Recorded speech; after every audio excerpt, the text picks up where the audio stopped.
যে আলেমের কাছে আমল নাই, আমলবিহীন আলেম, তাকে দুটি ধর্মের মানুষের সাথে সাদৃশ্যতা দেওয়া হয়েছে, একটা হচ্ছে ইহুদি আর একটা হচ্ছে নাসারা।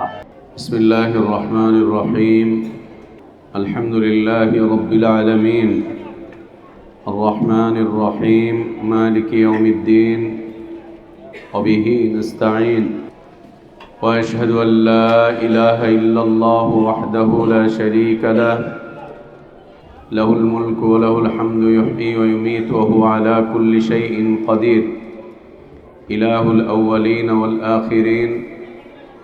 وأشهد أن محمدًا عبده ورسوله وصفيه وخليله، صلى الله عليه وعلى آله وأصحابه وبارك وسلم تسليمًا كثيرًا إلى يوم الدين. اللهم انفعنا بما علمتنا وعلمنا ما ينفعنا وزدنا علما. اللهم إنا نعوذ بك من علم لا ينفع، ومن قلب لا يخشع، ومن نفس لا تشبع، ومن دعوة لا يستجاب لها. اللهم آت نفوسنا تقواها وزكها أنت خير من زكاها، أنت ولينا ومولاها. يا حي يا قيوم برحمتك نستغيث، أصلح لنا شأننا كله ولا تكلنا إلى أنفسنا طرفة عين. سبحانك لا علم لنا إلا ما علمتنا، إنك أنت العليم الحكيم. الحمد لله. আমরা সূরাতুল আসর এর বিষয়ে আলোচনা শুরু করেছিলাম। ভূমিকা স্বরূপ সূরাতুল আসরের গুরুত্ব, মহত্ব বিষয় নিয়ে আমরা সেদিন দার্স করেছিলাম। সূরাতুল আসরে আল্লাহ সুবহানাহু ওয়া তাআলা চারটি বিষয় নিয়ে কথা বলেছেন। চারটি বিষয় শুরু করতে গিয়ে আল্লাহ তাবারক ওয়া তাআলা একটি কসম করেছেন, দ্বিতীয়ত আল্লাহ তাবারক ওয়া তাআলা পৃথিবীর মানুষের দুনিয়ার জীবনের অবস্থান বা ভূমিকা তুলে ধরেছেন। একটি কসম করে পৃথিবীর মানুষের দুনিয়ার জীবনের অবস্থান বা ভূমিকাটুকু আল্লাহ সুবহানাহু ওয়া তাআলা পরিষ্কারভাবে তুলে ধরেছেন। ইন্নাল ইনসানা লাফি খুসরিন। এই কথাটা বলতে গিয়ে আল্লাহ কসম করেছেন, তার মানে মানুষের দুনিয়ার জীবনের অবস্থানটা এতটাই ভয়াবহ, এতটাই কঠিন, এতটাই লসের মধ্যে পড়ে আছে যে আল্লাহ তাবারক ওয়া তাআলা তা বোঝাবার জন্য কসম করেছেন। আল্লাহ কসম না করলেও, যদি আল্লাহ কসম নাও করতেন তাও আল্লাহর কথা সত্য। পৃথিবীর মানুষ বুঝুক আর না বুঝুক, জানুক আর না জানুক, আল্লাহর কথা চিরন্তন সত্য, চিরন্তন সত্য। আল্লাহ সুবহানাহু ওয়া তাআলার কথা। আল্লাহ তাবারক ওয়া তাআলা কোরআনুল কারীমে আরো অনেক কথা বলেছেন, সেখানে আল্লাহ তাবারক ওয়া তাআলা কসম করেননি, কিন্তু যেই বিষয়গুলো আল্লাহ তাবারক ওয়া তাআলা ভয়াবহতা বুঝিয়েছেন, বিশেষ গুরুত্বপূর্ণ বিষয়কে বলতে গিয়ে আল্লাহ তাবারক ওয়া তাআলা কসম করেছেন। এবং আমাদের বোঝা উচিত, অনুধাবন করা উচিত যে ইনসানের জীবন কতটা ভয়াবহ অবস্থার মধ্যে বিরাজ করছে দুনিয়ার মানুষের দুনিয়ার এই জীবন কতটা ভয়াবহতার মধ্যে বিরাজ করছে, কত ভয়াবহ সময় আমরা পার করছি। আমাদের এই হায়াতের প্রতিটা মুহূর্ত কতটা ভয়ঙ্কর যে আল্লাহ তাবারক ওয়া তাআলা এটি বুঝাতে গিয়ে তিনি শপথ করে বলছেন ইন্নাল ইনসানা লাফি খুসরিন। তবে তারা এই ভয়াবহতা থেকে বেঁচে যাবে যারা তাদের জীবনটাকে চারটি সিফাতের গণ্ডির মধ্যে নিয়ে আসতে পারবে। চারটি বৈশিষ্ট্যের গণ্ডিতে যারা তাদের জীবনটাকে নিয়ে আসতে পারবে তারা এই ক্ষতি থেকে বের হয়ে যাবে। চারটি সিফাতকে যে ব্যক্তি তার জীবনে চর্চা করতে পারবে, যে ব্যক্তি তার জীবন চারটি সিফাত দিয়ে পরিচালনা করবে, চারটি সিফাতের আওতায় যে ব্যক্তি তার জীবনটাকে আনতে পারবে, সে এই ক্ষতি থেকে বের হয়ে যাবে।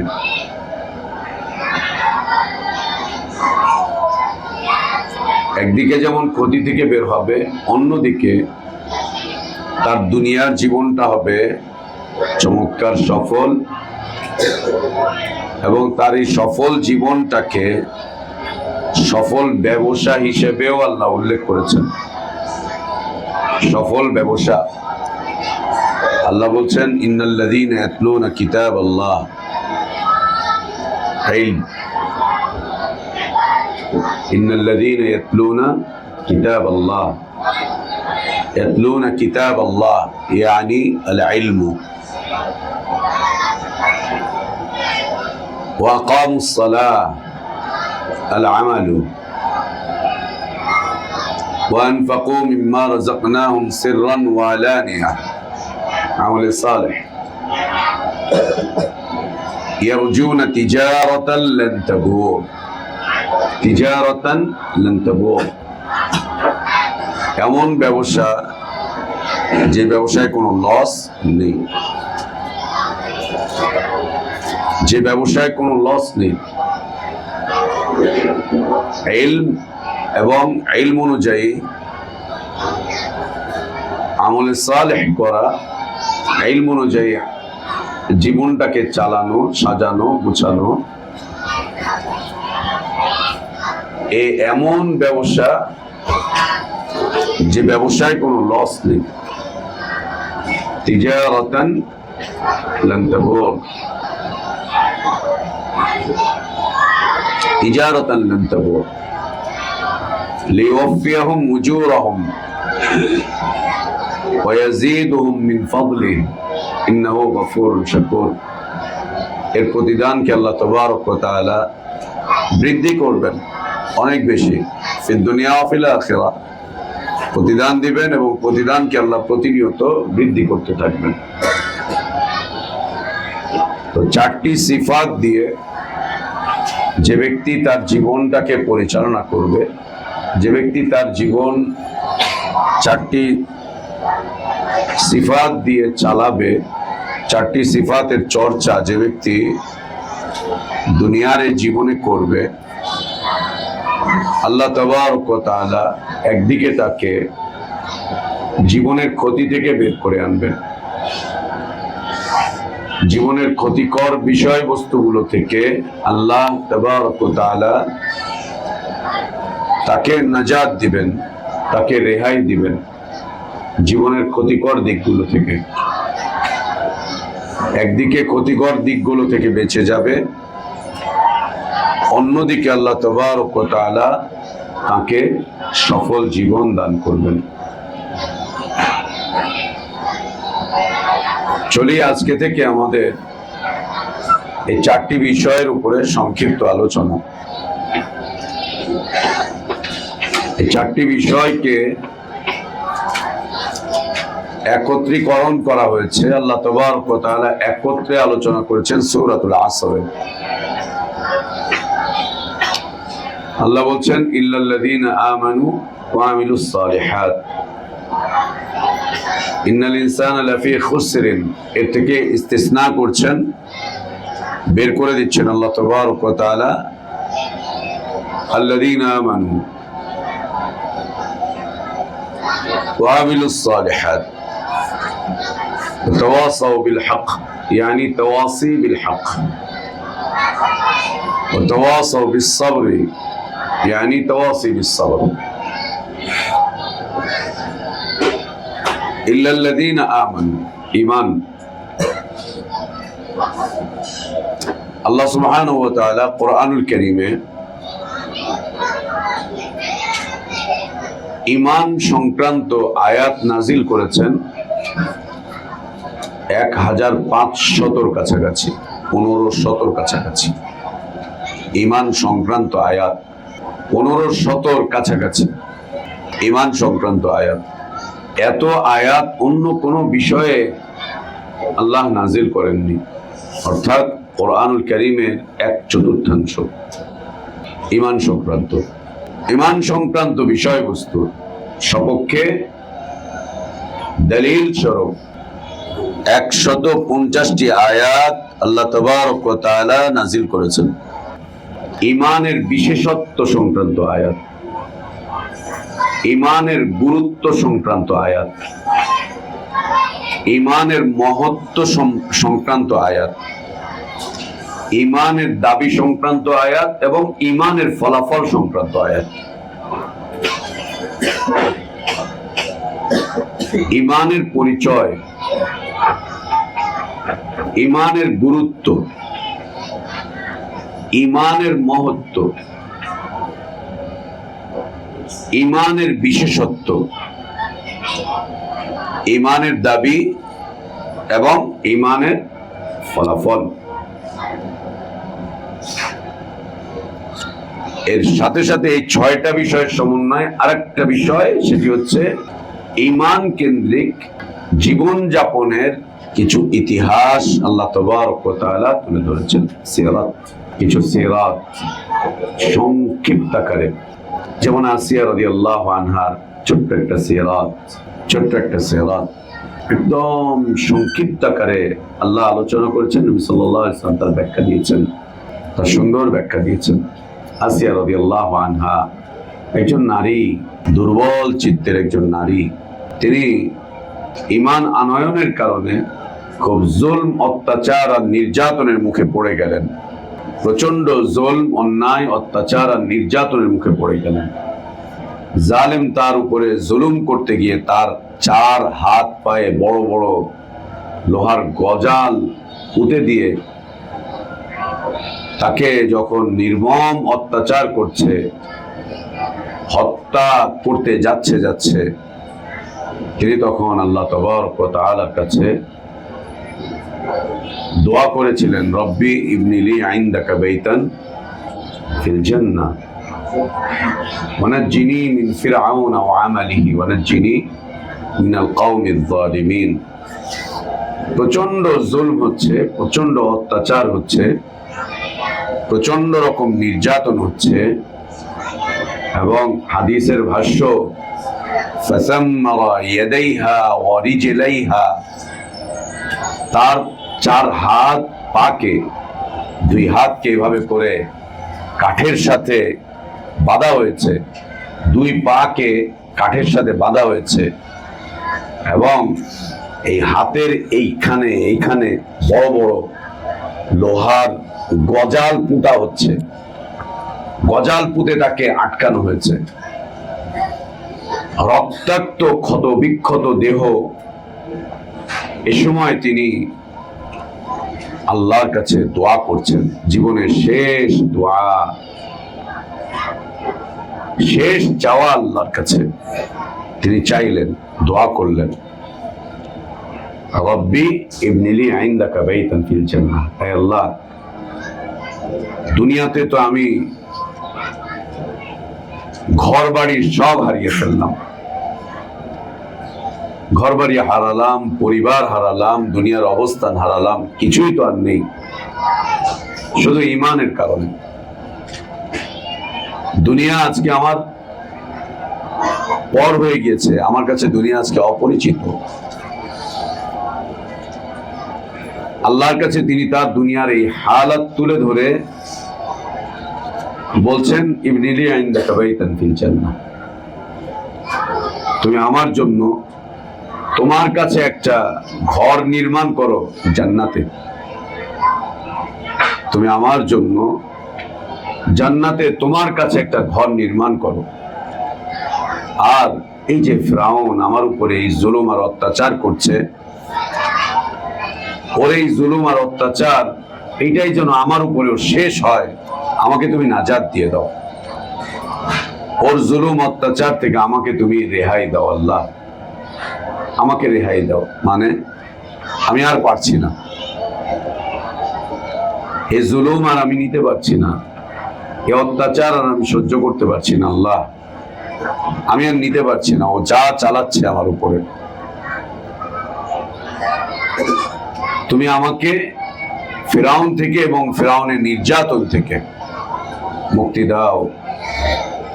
আমি ফিরআউন থেকে মুক্তি চাই এবং ফিরআউনের আমল থেকে মুক্তি চাই, ওর কার্যক্রম থেকে, আমার সাথে ও এতদিন যা করেছে তার থেকে মুক্তি চাই। আর ওয়ানাজ্জিনি মিনাল কওমিজ যালিমিন, এই জালিম কওমের থেকেও আমি মুক্তি চাই, জালিম কওমের থেকে মুক্তি চাই।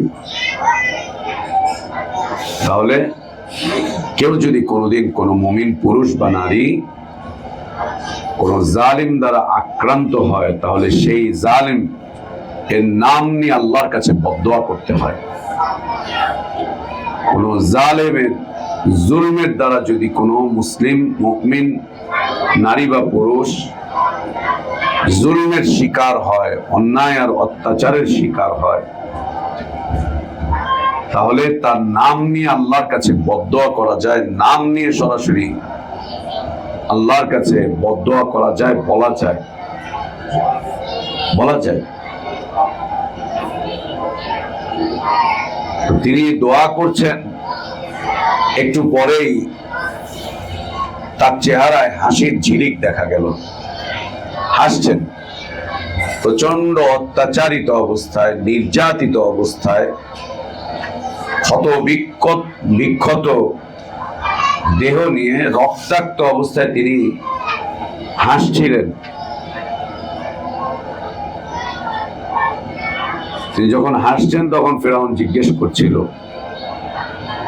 তুমি এভাবে হাসছো কেন? তুমি কি পাগল? এভাবে হাসছো কেন? তুমি কি পাগল? তুমি কি পাগল হয়ে গিয়েছো নাকি? এভাবে হাসছো কেন?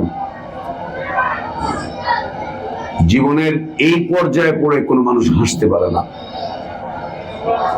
প্রচন্ড জুলমের শিকার হয়ে, অত্যাচারিত হয়ে, নির্যাতিত হয়ে, ক্ষত বিক্ষত দেহ নিয়ে রক্তাক্ত অবস্থায় কোনো মানুষ হাসতে পারে না। জিজ্ঞেস করলো, তুমি কি পাগল হয়ে গিয়েছো নাকি? বলছে, না, আমি পাগল হইনি, তবে আমি যা দেখতে পাচ্ছি তুমি তা দেখতে পাচ্ছ না, আমি যা দেখতে পাচ্ছি তুমি তা দেখতে পাচ্ছ না। তিনি সেই সময় কি দেখতে পাচ্ছিলেন? জিবরিল আমিন আলাইহিস সালাতু ওয়াস সালাম কে দিয়ে আল্লাহ তাবারক ওয়া তাআলা আসিয়া রাদিয়াল্লাহু আনহার জন্য জান্নাতে যে মহল তৈরি করেছিলেন, জান্নাতে তার স্থান যেটা নির্ধারণ করেছিলেন, সেটা জিবরিল আমিন আলাইহিস সালাতু ওয়াস সালামকে দিয়ে আসিয়া রাদিয়াল্লাহু আনহার চোখের সামনে আল্লাহ তুলে ধরেছিলেন। যখন তিনি জান্নাতে তার থাকার জায়গাটুকু দেখতে পেলেন, তখন তিনি দুনিয়ার এই কষ্ট, এই যাতনা ভুলে গিয়েছিলেন, আশান্বিত হয়েছিলেন। দেখতে পাচ্ছিলেন যে দুনিয়ার এই ছোট্ট কষ্টের বিনিময়ে, ছোট্ট একটা কষ্টের বিনিময়ে আল্লাহ আমার জন্য জান্নাতের বিশাল কিছু রেখেছেন। তা দেখে তিনি আনন্দিত হয়ে গেলেন, খুশি হয়ে গেলেন, তার চেহারায় আনন্দের ঝিলিক চলে আসলো। এটা হচ্ছে সিরাত, ঈমান সংক্রান্ত সিরাত। ঈমান সংক্রান্ত সিরাত এটি, ঈমানের দাবি বাস্তবায়ন সংক্রান্ত সিরাত এটি। এরকম অনেকগুলো সিরাত আল্লাহ তাবারক ওয়া তাআলা তুলে ধরেছেন অনেকগুলো সিরাত। যেমন ঈসা আলাইহিস সালাতু ওয়াস সালামকে যখন তার সমকালীন সময়ের ইহুদিরা হত্যা করার চক্রান্ত করল, ঈসা আলাইহিস সালাতু ওয়াস সালাম তখন তার উম্মতের মাঝে ঘোষণা করেছেন, কুনু আনসারাল্লাহ। এই ঘোষণা করার পরে তিনি বলছিলেন, মান আনসারি ইলাল্লাহ। তার এই কথার জবাবে হাওয়ারিয়ুন বলে উঠলেন, নাহনু আনসারুল্লাহ। এরপরে যা ঘটলো, ঈসা আলাইহিস সালাতু ওয়াস সালামকে আল্লাহ তাবারক ওয়া তাআলা আকাশে উঠিয়ে নিলেন, আর তার সাদৃশ্য একজন ব্যক্তি তাকে তারা হত্যা করে দিল। ঈমান সংক্রান্ত, ঈমানের দাবি বাস্তবায়ন সংক্রান্ত সিরাত অনেকগুলো সিরাত আল্লাহ তাবারক ওয়া তাআলা তুলে ধরেছেন। ইব্রাহিম আলাইহিস সালাতু ওয়াস সালামের সিরাত, নমরুদের সাথে তার কথোপকথন, সিরাত এগুলো। মুসা আলাইহিস সালাতু ওয়াস সালামের কওমের কথোপকথন, যে জাদুকরদেরকে ফিরাউন মুসা আলাইহিস সালাতু ওয়াস সালামের বিরুদ্ধে নিয়ে এসেছিল তাকে পরাস্ত করার জন্য, সেই জাদুকরদের হৃদয়কে যখন আল্লাহ হিদায়াতের জন্য উন্মোচন করে দিলেন, উন্মুক্ত করে দিলেন, তারা ঈমান নিয়ে চলে আসলেন। এই ঈমান আনার পরে তাদের যে অবস্থান হয়েছিল, আল্লাহ সেই সংক্রান্ত সিরাত গুলোকে তুলে ধরেছেন। তো ঈমান সংক্রান্ত আয়াতের সংখ্যা প্রায় 1500। এত অধিক পরিমাণ আয়াত কোরআনুল কারীমে অন্য কোনো বিষয়ে নাজিল হয়নি। এই আয়াতে কারীমাগুলো ঈমানের পরিচয়,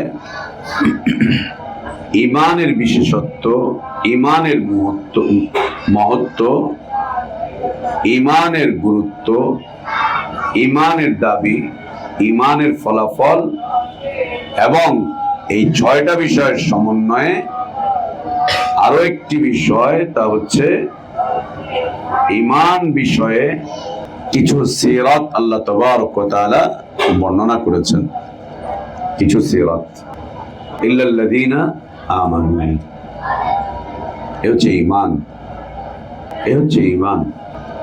এই ঈমান সবচাইতে গুরুত্বপূর্ণ বিষয়বস্তু মানুষের জন্য, সবচাইতে গুরুত্বপূর্ণ বিষয়বস্তু ঈমান মানুষের দুনিয়ার এই জীবনের ক্ষেত্রে সবচাইতে গুরুত্বপূর্ণ। এজন্য এই বিষয়ে আয়াতের সংখ্যাও অনেক বেশি, দলিলের সংখ্যাও অনেক বেশি।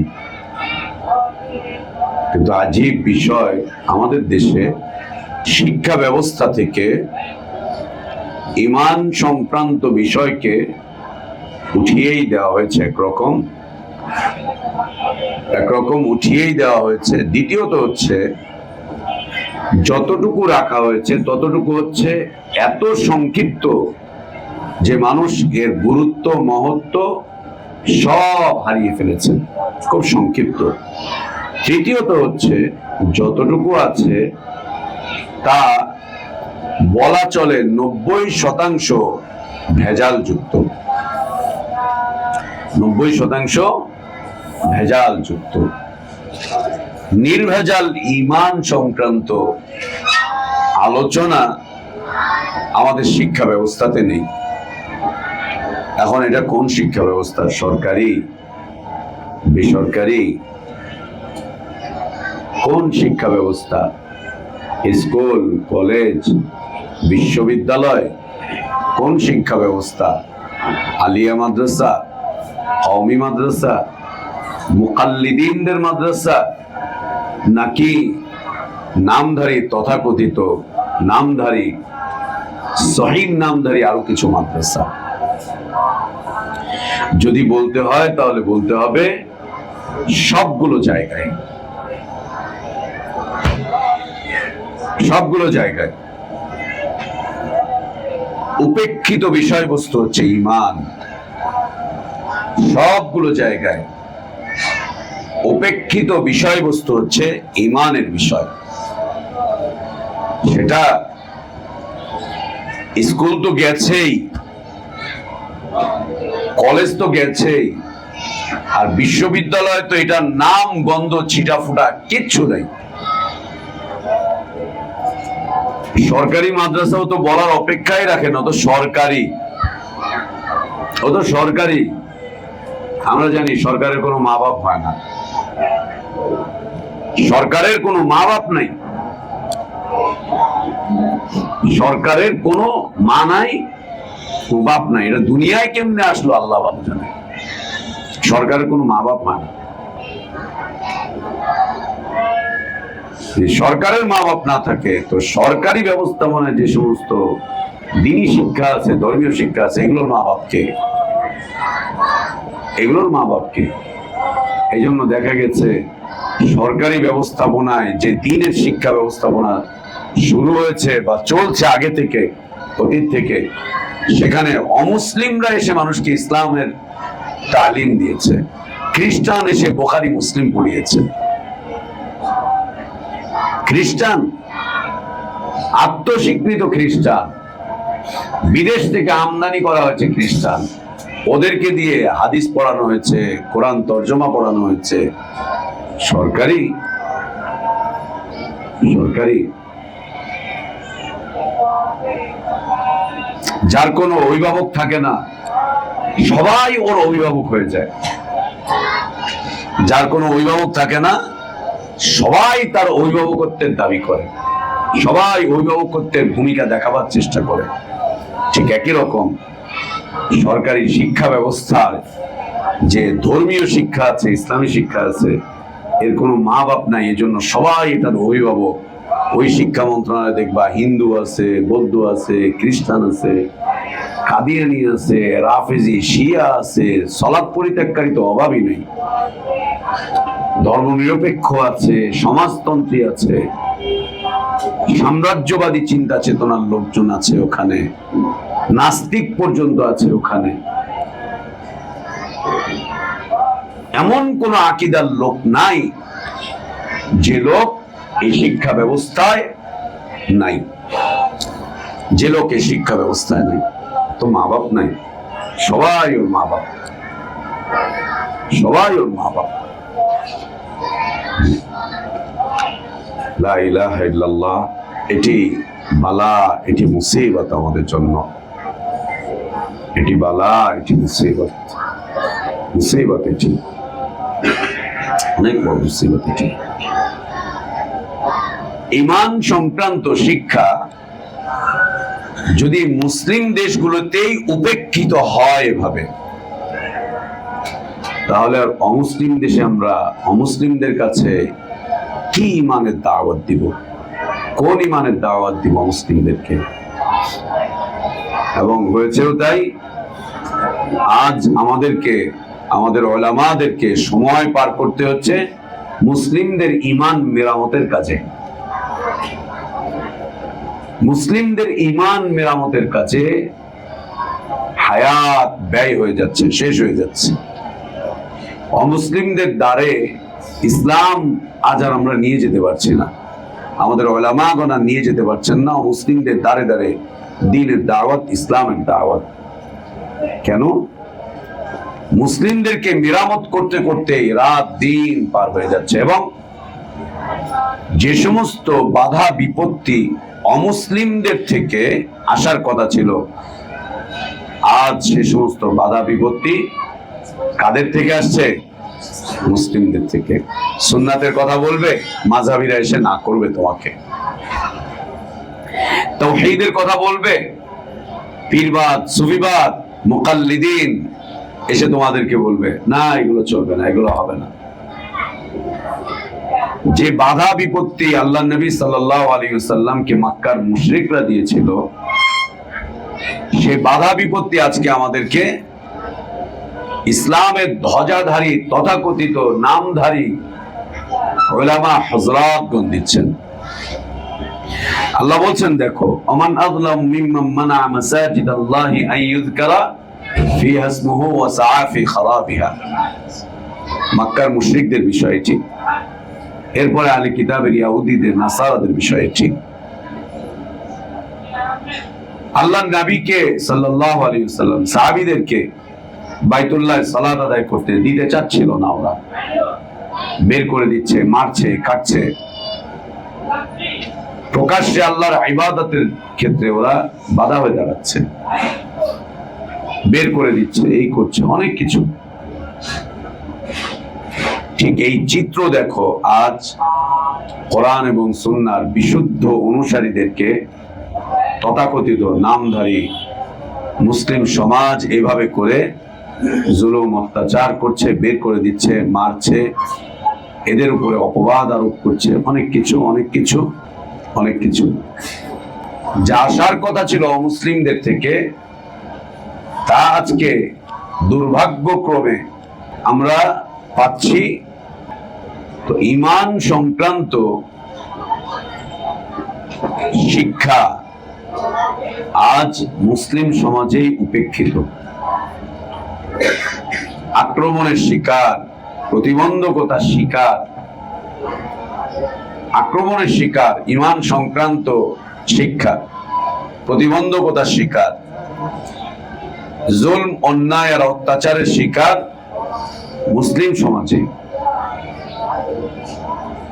তো অমুসলিম সমাজের হালাত কি দাঁড়াতে পারে, কি হতে পারে? শিক্ষা ব্যবস্থায় ঈমান সংক্রান্ত বিষয়বস্তু আজ জুলমের শিকার, আজ উপেক্ষিত, এবং এই বিষয়টি এখন প্রয়োজন বহির্ভূত এক বিষয়। তেমন একটা প্রয়োজন নেই, তেমন একটা প্রয়োজন নেই, কোনো দরকারই নেই। ঈমান তো আছেই, জন্মগত ভাবেই তো সে মুসলিম, জন্মগত ভাবেই। মাদারজাত ওলি, সুফিবাদের একটা কথা আছে, মাদারজাত ওলি, ও জন্মগত আল্লাহর ওলি, ও জন্মগত আল্লাহর ওলি। দ্বিতীয় আর একটা শব্দ চলে আসতেছে বেশ কয়েক বছর যাবৎ, মাদারজাত আলেম। ও মায়ের পেট থেকে আলেম হয়ে বেরোইছে, মায়ের পেট থেকে আলেম হয়ে বেরোইছে। যেমন আব্দুল কাদের জিলানী কোরআন হিফজ করে তারপরে বেরোইছে মায়ের পেট থেকে, কোরআন হিফজ করে বেরোইছে মায়ের পেট থেকে। হ্যাঁ, মাঝে মাঝে মানুষকে বিভ্রান্ত করার জন্য বিভিন্ন সংবাদ পরিবেশন করা হয়। 2 বছরের একটা বাচ্চা কোরআনে হাফেজ। কি ব্যাপার? 2 বছরের বাচ্চা কোরআনে হাফেজ হয় কেমনে? 2 বছরে তোর জবান তোতলাই থাকে, কোরআনে হাফেজ হইলো কেমনে? ভাইরাল সারা দুনিয়ায়।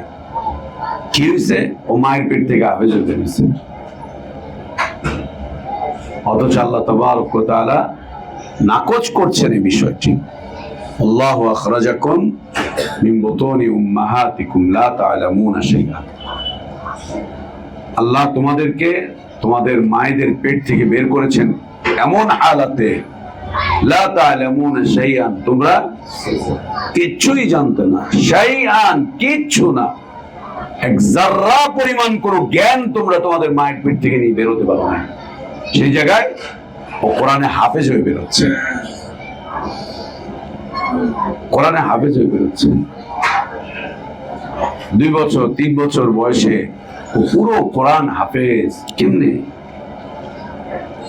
তখন তুলে ধরা হয়েছে, ও গর্ভে থাকা অবস্থায় ওর মা প্রতিদিন 1 খতম করে কোরআন পড়তো। তো পেটের ভিতরে থেকে শুনে শুনে হাফেজ হয়ে গেছে। তো পেটের ভিতরে তো মা বাবার অনেক গালিগালাজও শুনছে, জন্মগ্রহণ করে তো ওরকম গালিগালাজ গুলো দেওয়া দরকার ছিল। সুবহানাল্লাহ। কি ওর মা প্রতিদিন এক খতম করে কোরআন পড়ছে, এই জন্য মায়ের পেট থেকে জ্ঞান নিয়ে, কোরআনের জ্ঞান নিয়ে বেরোয় চলে এসছে। তো মা তো আরো অনেক কিছু করছে ওকে পেটে রেখে, সেগুলো করতে পারলো না। মাদারজাত আলেম, মাদারজাত ওয়ালি, ওয়ালি আল্লাহ, মাদারজাত জন্মগত, আর নতুন ভার্সন হচ্ছে মাদারজাত আলেম, মাদারজাত কোরআনের হাফেজ, জন্মগত কোরআনের হাফেজ। এগুলো দিয়েই শিরকের ব্যবসা করা হচ্ছে, এগুলো দিয়েই মানুষের ঈমান নষ্ট করার ব্যবসা করা হচ্ছে, ঈমান নষ্টের ব্যবসা করা হচ্ছে। গর্ভবতী মা, ওর জন্য তো আল্লাহ এমনিতেই অনেক কিছুকে কমিয়ে দিয়েছেন। রমাদানুল মুবারক, মা গর্ভবতী, 7 মাস 8 মাস চলছে, ওর উপরে এই রমাদানে সিয়ামকে আল্লাহ বাধ্যতামূলক করেন নাই। ওয়ানিল হুবলা, নবী সাল্লাল্লাহু আলাইহি ওয়াসাল্লাম ছাড় দিয়েছেন। গর্ভবতী নারী, সে গর্ভকালীন সময় যদি বেশি কষ্ট হয় সে সিয়াম ছেড়ে দিবে, পরবর্তীতে বাচ্চা ভূমিষ্ঠ হওয়ার পরে তারপরে সে সিয়াম কাজা করবে, শুধু কাজা করবে। যেখানে ফরজ ইবাদতে আল্লাহ ছাড় দিচ্ছেন, সেখানে নফল ইবাদত নিয়ে এত সংক্রান্ত কথাবার্তা, এত কথাবার্তা, ওগুলো ইসলামী কথা না, দ্বীনি কথা না। আল্লাহ ফরজটাকেই কমিয়ে দিয়েছেন। সেখানে কি হয়েছে, উনি জন্মগতভাবে নামাজ শিখে এসছে, মায়ের থেকে বের হয়ে, পেট থেকে বের হয়ে ও নামাজে দাঁড়ায় গেছে। কেন? ও যতদিন গর্ভে ছিল ওর মা প্রতি রাতে 100 রাকাত নফল পড়তো, এজন্য গর্ভ থাকা অবস্থাতেই ও নামাজ শিখে এসেছে। জন্মগ্রহণের পরেই ও উঠে দাঁড়ায় গেছে, নামাজ পড়তেছে, নামাজ পড়তেছে। জন্মের পর পরেও নামাজ পড়া শুরু করে দিয়েছে, নামাজ পড়া শুরু করে দিচ্ছে জন্মের সাথে সাথে। আশ্চর্য! কি এটা হলো জন্মগত ওলি, জন্মগত ওলি। আর এক আল্লাহর ওলি রোজার মাসে ফজরের সময় জন্মগ্রহণ করছে। জন্মগ্রহণের পরে ওর মা ওর মুখে দুধ দিচ্ছে, ও দুধ খায় না, মুখেই নেয় না, একদম ঠোঁটের আশপাশে নেয় না, নেয় না, নেয় না। সবাই চিন্তায় পড়ে গেছে, কি ব্যাপার। যখনই ওর মুখে দুধ দেওয়ার চেষ্টা করে ও চিল্লায় উঠে, ও মাথা এইভাবে করে নাড়ায়, ও খাবার নেয় না মুখে। কেউ কিছু বুঝতে পারলো না। ঠিক যখন সূর্য অস্ত যাচ্ছে, সন্ধ্যার সময় হচ্ছে, ওর মুখে খাবার দিয়েছে, তো বিসমিল্লাহ বলে খাওয়া শুরু করেছে। কি এটা? সারাদিন সিয়াম ছিল। জন্মগত ওলি, জন্মগত ওলি। ও মায়ের পেট থেকে সিয়ামরত অবস্থায় দুনিয়াতে এসছে। ও সারাদিন খায় নাই, রোজা ভাঙে নাই। সন্ধ্যার সময় সে ইফতার করছে। এই ওলিরা জন্মগ্রহণ করে হচ্ছে হয় পীর সাহেবের ঔরসে অথবা পিরানি মার পেটে। পিরানি মা, পীর বাবা আর পীর বাবার স্ত্রী হচ্ছে পিরানি মা, পিরানি মা, এদের পেটে আসে। এগুলো মুসলিমদের ঈমান ধ্বংস করার পায় তারা। এগুলোকে উলায়াত বলে না, এগুলোকে আল্লাহর সান্নিধ্যের বিষয়বস্তু বলে না, একদম না, একেবারেই না, এরকম না। তো শিক্ষা ব্যবস্থা থেকে ঈমান সংক্রান্ত বিষয়বস্তু উপেক্ষিত, অথচ আল্লাহ তাবারক ওয়া তাআলা কোরআনুল কারীমের প্রায় 1/4 জুড়ে ঈমান নিয়ে আলোচনা করেছেন। ঈমানের পরিচয়, ঈমানের বিশেষত্ব, ইমানের গুরুত্ব, ইমানের মহত্ব, ইমানের দাবি, ইমানের ফলাফল এবং ইমান কেন্দ্রিক কিছু সিরাত আল্লাহ তাবারক ওয়া তাআলা তুলে ধরেছেন। এই ইমান নির্ভরশীল হচ্ছে ইলমের উপরে। ততক্ষণ পর্যন্ত আমাদের ইমান ইমান হিসেবে পরিগণিত হবে যতক্ষণ পর্যন্ত আমাদের ইমান ইলমের ভিত্তিতে আমাদের কাছে থাকবে, যতক্ষণ ইলমের ভিত্তিতে থাকবে।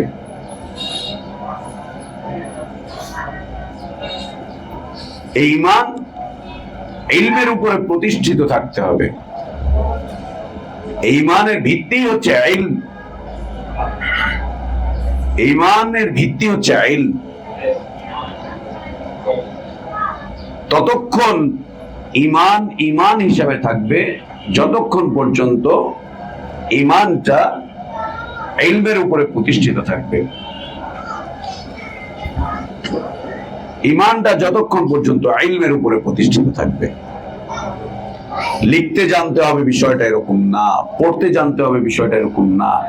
যদি লিখতে জানে, পড়তে জানে তো আলহামদুলিল্লাহ, নূরুন আলা নূর।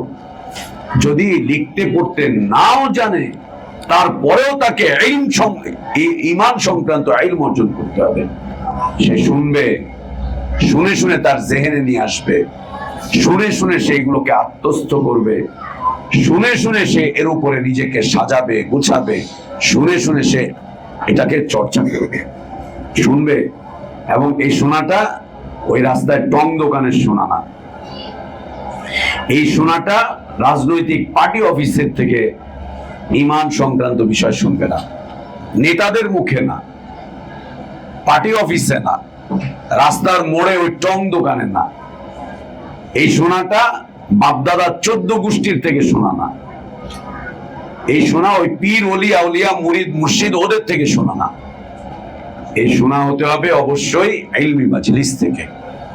যার কাছে ইমান সংক্রান্ত ইলম আছে, তিনি যে ইলমি মাজলিস পরিচালনা করছেন, যেখানে বসে তিনি দার্স করছেন, ইলম বিতরণ করে যাচ্ছেন, অনেক হাজার হাজার লোকজন হতে হবে বিষয়টা এরকম না। একজন দুইজন যথেষ্ট, কেউ নাই, 2 জন 3 জন, একজনকে নিয়ে ইমান শেখাচ্ছে। আজকে একজন, কালকে যে একজনই থাকবে বিষয়টা এরকম না। জীবনটা যে একজনের উপরেই কেটে যাবে এরকমটা না। আর যদি কেটেও যায় তারপরেও কোনো লস নেই। ইন্নাল্লাযীনা ইয়াতলুনা কিতাবাল্লাহ, এতেও কোনো লস নেই। হোক না একজন। শিক্ষা প্রতিষ্ঠানের ছাত্র কম হলে ওটা আবার কেমন শিক্ষা প্রতিষ্ঠান? কয়টা পোলাপাইন আছে? এই অল্প কয়েকটা। এটা কি? এটা কি? হ্যাঁ, কিয়ামতের দিন অনেক নবী রাসূল উঠবেন, যাদের উম্মত থাকবে 1 জন 2 জন 3 জন, কেউ তাদের থেকে দিন নেয় নাই। আবার কোন কোন নবী রাসূল উঠবেন লাইসা মাআহু আহাদ, একা উঠবেন, কোন উম্মত থাকবে না সাথে। এই জন্য কি নবীর দাওয়াত ব্যর্থ? নবীর চেষ্টা প্রচেষ্টা ব্যর্থ ছিল? বিলকুল না, একদম না, কখনোই না। মুআল্লিমিনদের ইলম বিতরণের এই জীবনে, মুআল্লিমিনদের ইলম বিতরণের এই জীবনে নিরাশা হতাশা বলতে কিচ্ছু নাই। নিরাশা হতাশা বলতে কিচ্ছু নাই। যদি মুআল্লিমরা নিরাশ হয়ে যায়, মুআল্লিমরা যদি তাদের ইলমি জীবনে হতাশ হয়ে যায়, মনে রাখতে হবে যে তাকে নিয়ে শয়তান খেলাধুলা করছে, মূলা ঝুলাচ্ছে। ওর সামনে মূলা ঝুলছে। মূলা কে ঝুলাচ্ছে? শয়তান। শয়তান ঝুলাচ্ছে, তাকে নিয়ে শয়তান খেলছে। মুআল্লিমিনদের ইলমি জীবনে যদি নিরাশা চলে আসে, হতাশা চলে আসে, যে কোনো হতাশা, যে কোনো নিরাশা, ছাত্র কেন্দ্রিক নিরাশা, থাকার জায়গা কেন্দ্রিক নিরাশা, খাবার দাবার কেন্দ্রিক নিরাশা, অর্থবিত্ত কেন্দ্রিক নিরাশা, জুলুম অত্যাচার কেন্দ্রিক নিরাশা, নিরাশা, হতাশা, মানুষের নিন্দা কেন্দ্রিক নিরাশা, হতাশা, যদি হতাশা চলে আসে, নিরাশা চলে আসে, তাহলে বুঝতে হবে যে শয়তান তাকে নিয়ে খেলছে, প্রতারণা দিচ্ছে। একটা পর্যায়ে সে ঈমান থেকে বের হয়ে যাবে।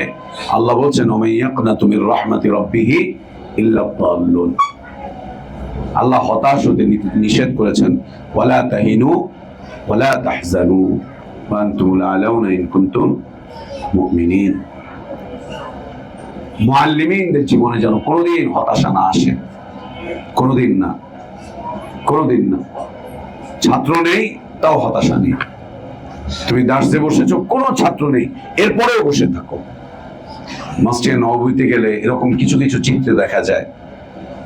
যেমন বর্তমান সময়ে সারা বিশ্ব নন্দিত একজন আলেম শেখ আব্দুর রাজ্জাক বাদর, আল্লাহ তাকে হিফাজত করেন, উনি, শেখ সুলাইমান রুহাইলি, এনারা যখন দার্স করেন, মানুষ লোকারণ্য হয়ে যাচ্ছে। অনেক অনেক মানুষ, অনেক মানুষ, লোকারণ্য। মসজিদে নববীতে, মসজিদে নববীর বাইরে যেখানেই মুহাজারা করছেন, আল্লাহ তাদেরকে সেই জায়গাটাতে নিয়ে গিয়েছেন। কিন্তু তার পাশেও আবার দেখা যায় ওই একই মসজিদে, মসজিদে নববীতেই আর এক কোনায় একজন আলেম বসে দার্স করছেন। দেখতেও সুন্দর লাগে, বড় দাড়ি, চেহারাও খুব সুন্দর, আলোচনাও খুব সুন্দর। এক কোনায় দার্স করছেন, তার ওইখানে 8 জন 10 জন 5 জন 7 জন লোক বসে আছে, অল্প কয়েকজন। এইখানে লোকের জায়গা দেওয়ার জায়গা নেই, লোকারণ্য হয়ে গিয়েছে। অনেক মানুষ, লোকারণ্য, একদম মৌমাছির মতো। চাকের মধ্যে মৌমাছিগুলো যেমন একটার উপরে একটা এইভাবে করে লেগে থাকে, এইভাবে করে লেগে থাকে।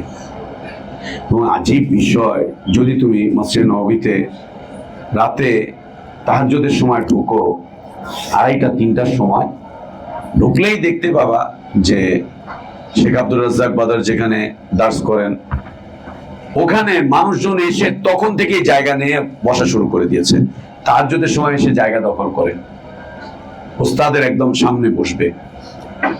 ওই বসার জন্য কেউ জায়নামাজ নিয়ে আসে, কেউ বসার জন্য মাকাদ, ওই যে আমার এখানে আছে, ওগুলা নিয়ে এসে এখানে এখানে এখানে এখানে দিয়ে কিতাব একটা রেখে ওইখানে বসে তাহাজ্জুদের সালাত, ওইখানে দাঁড়িয়ে সালাত আদায় করে জায়গাটাকে রাখছে, ওস্তাদের সামনে বসবে। অনেক মানুষ। উনি দার্স করবেন ফজরের সালাতের পরে 6টা 6:30টায়। 3টার সময় এসে মানুষ জায়গা নিয়ে বসে। ইলমের প্রতি দেখো হিরস, ইলমের প্রতি হিরস। এবং বয়স্ক মানুষরা পর্যন্ত এসে বসে থাকে 3 ঘন্টা 2 ঘন্টা আগে থেকে।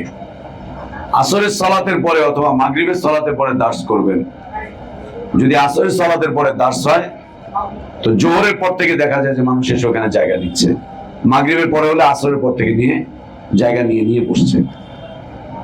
আল্লাহ যেন এমন আলেম আমাদেরকেও দান করেন, যেখানে সারা দেশ থেকে মানুষ এসে অপেক্ষায় থাকবে, এবং সেটা যেন আল্লাহ তোমাদের মধ্য থেকেই করেন। তোমাদের মধ্য থেকেই যেন আল্লাহ জগৎ বিখ্যাত আরো আলেম তৈরি করেন, যারা ইসলামের কর্ণধার হবে, ইসলামকে নিয়ে ঘুরে ফিরে বেড়াবে, যাদের জীবনের টার্গেটই থাকবে আল্লাহর দ্বীনকে পৌঁছে দেওয়া। আল্লাহ যেন এটা তোমাদের মধ্য থেকেই করেন, আমাদের এই ছাত্রদের মধ্য থেকেই যেন আল্লাহ তা করেন। পাশেই দেখা যাচ্ছে যে আরেকজন দার্স করছেন, মাত্র কয়েকজন। এর অর্থ কি? উনি ভালো আলেম না? উনি ভালো আলেম না, এর অর্থ এটা না। পৃথিবীতে এরকম আল্লাহ তাবারক ওয়া তাআলা কিছু কিছু আলেম রেখেছেন। এবার যখন ইয়ামানে ঢুকছি হাজারামাউতে, তখন প্রাচীন এক শহর শিবাম,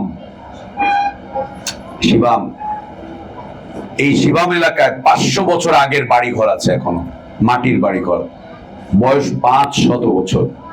সবচাইতে প্রাচীন শহর, সর্বশেষ প্রাচীন শহর আর কি, সর্বশেষ প্রাচীন শহর এটাই আছে এখন। আর আগের যে বাড়িঘরগুলো, স্থাপনাগুলো, ওগুলো সব নষ্ট হয়েছে। এটাই আছে শিবাম। এটার পাশ দিয়ে যখন যাচ্ছি, হাইওয়ে দিয়ে, তখন গাড়ির যে ড্রাইভার ছিল একজন বড় আলেমের ছেলে। ও বলছে যে রাস্তা হাইওয়ের পাশে বিশাল মরুভূমি, খালি মাঠ, অনেক বড়। বলছে যে কিছুদিন আগে এখানে শেখ ইয়াহিয়া আল হাজুরি এসেছিলেন, এইখানে মানুষ হয়ে গিয়েছিল কয়েক লাখের উপরে। বলছে দেখো এই যে মাঠ দেখতে পাচ্ছ, এগুলো সব লোকারণ্য হয়ে গেছিল।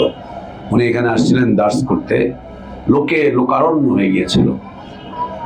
উনি যেখানেই যান লোকারণ্য হয়ে যায়, তার থেকে ইলমি ইস্তেফাদা অর্জন করার জন্য, ইলম নেওয়ার জন্য জায়গা দেওয়া যায় না, প্রশাসন হিমশিম খায়, এত মানুষ এখানে চলে আসে। আবার এর বিপরীতে অনেক আলেম ওলামা আছেন, ছোট্ট একটা মার্কাজে দার্স দিয়ে যাচ্ছেন অল্প স্বল্প কিছু মানুষ নিয়ে। এর অর্থ কি? উনি আল্লাহর অপছন্দনীয় ব্যক্তি, তার ইলম নাই? বিলকুল এরকম না, তারও জ্ঞান আছে। আমরা সফরের মাঝামাঝি সময় চলে গেলাম আরেকজন বড় আলিমের মার্কাজে, শেখ জায়েদ। অত্যন্ত নম্র ভদ্র একজন আলেম, অত্যন্ত। তার ওখানে 3 দিন থাকলাম। প্রত্যেক বেলা খাওয়ার সময় তিনি এসে বসতেন, প্রচন্ড মেহমানদারি করতেন, খুব নম্র ভদ্র। সালাতের জন্য গিয়েছি তো আমাকে বলছে যে তুমি এসে সালাত আদায় করো, তুমি সালাত পড়ো। বললাম না। উনি দার্সে বসছেন, বসে আমাকে বলছেন যে আজকের দার্সটা তুমি করো। আমি মাথা নিচু করে বসে আছি। বললাম যে না, এটা আমার দেশের ওলামারা দেখাতে পারবে না। আমার দেশের ওলামা এখন কোনোদিন পারবেন না, কোনোদিন না। আমাকে চেনে না, জানে না, আমি একজন অনারব। আমাকে তার চেয়ারে উঠে বলছে যে তুমি দার্স করো, আজকের আলোচনা তুমি করো। আমি মাথা নিচু করে, লজ্জা লাগতেছে, মাথা নিচু করে আমি বসে আছি। খাওয়ার সময় বসে আমাদের সাথে খেলেন দীর্ঘ সময়, নানান বিষয় নিয়ে কথাবার্তা। যাওয়ার সময় বলছে যে আরো সময় দেওয়া দরকার ছিল, আমার একটু কাজ আছে, লোকজন আসছে, আমাকে যেতে হবে, যাই। যেদিন ওখান থেকে বিদায় নিয়ে আসতেছি বলছে তোমাদের জন্য খারাপ লাগবে, এই কদিন ছিল খুব ভালো লাগছিল, চলে যাবা, আরেকটু সময় থাকো না এখানে, আরেকটু সময় থাকো, আর কদিন থাকো, থেকে যাও, আরেকটু সময় থাকো, থেকে যাও, ভাল লাগছে তোমরা এখানে আসছো। খুব ভালো আলেম। ইয়ামানে তাকে ফাকিহ বলা হয়। ফাকিহ, আমাদের দেশে ফাকিহ মানে হচ্ছে হানাফি মাযহাবের কট্টর গোড়া মুকাল্লিদকে কি বলে?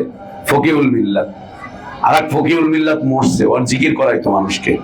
আমাদের এখানে উস্তাদ ছিল না আব্দুর রহমান বগুড়ার, ও ফকিহুল মিল্লাতে জিকির করে এসছে। ফকিহুল মিল্লাত, ফাকিহ মানে হচ্ছে মুকাল্লিদ।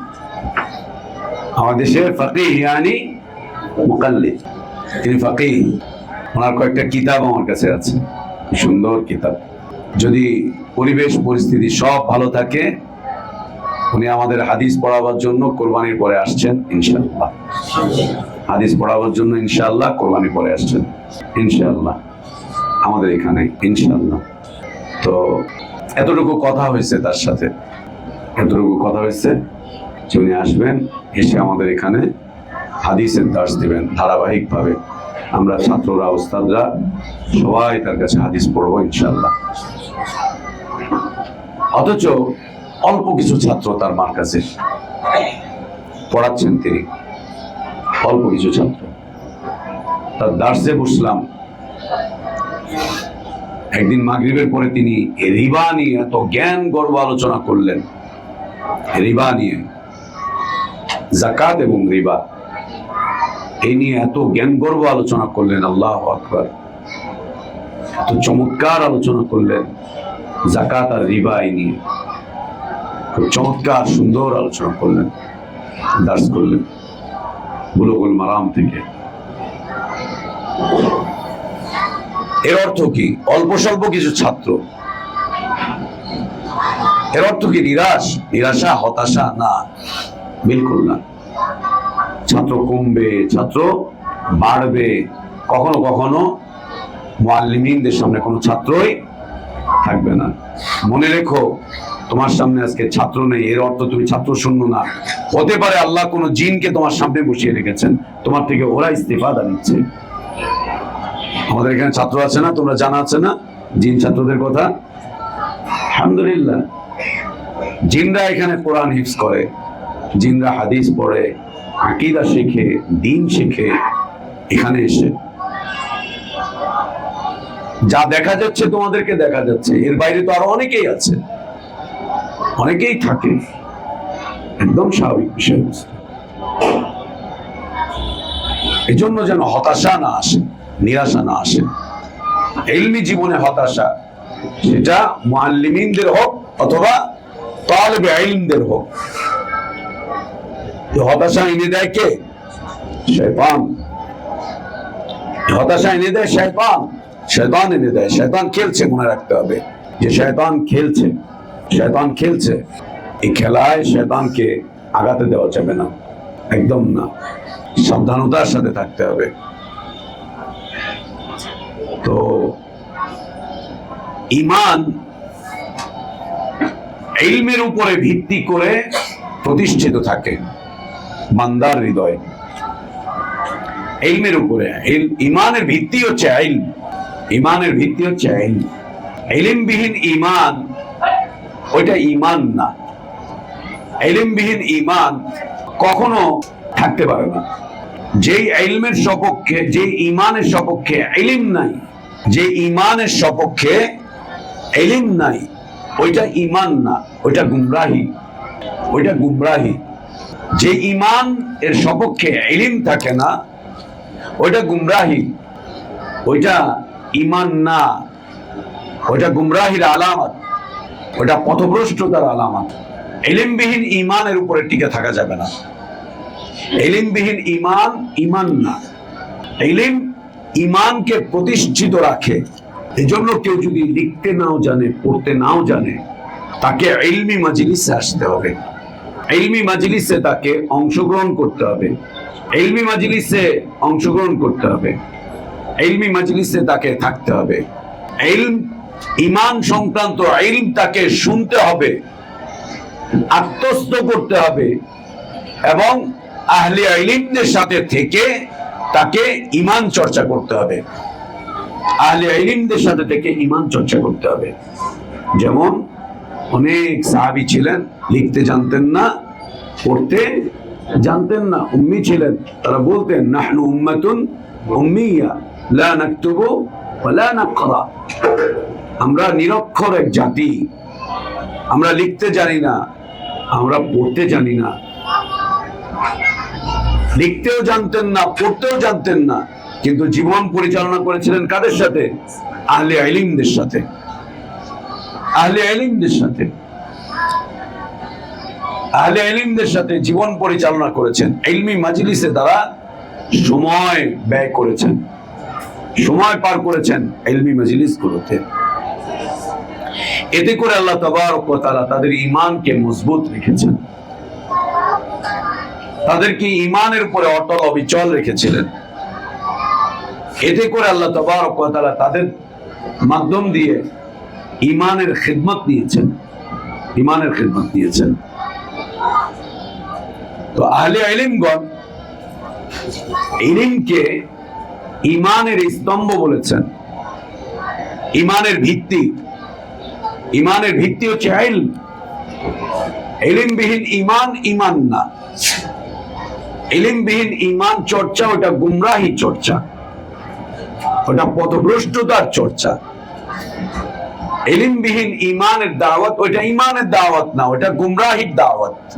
যেমন সুফিবাদ দিচ্ছে, সুফিবাদ দিচ্ছে। সুফিবাদের একটা প্রসিদ্ধ কথা, বিনা দলিলে আল্লাহ এক,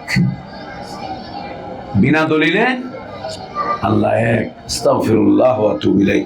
বিনা দলিলে আল্লাহ যদি এক হন, তাহলে কোরআন কি? বিনা দলিলে যদি আল্লাহ এক হন, তাহলে সুন্নাত গুলো, হাদিস গুলো কি? বিনা দলিলে যদি আল্লাহ এক হন, তো আল্লাহ তাবারক ওয়া তাআলার এত শত মাখলুকাত, এগুলো কি? বিনা দলিলে যদি আল্লাহ এক হন, তাহলে আমাদের যে ফিতরত আছে, নেচার, এই ফিতরতটা কি? এগুলো কি? বিনা দলিলে আল্লাহ এক কিভাবে? বিনা দলিলে আল্লাহ এক কিভাবে? তাহলে কোরআন কি? সুন্নাতটা কি? নবীদের জীবনটা কি? তাহলে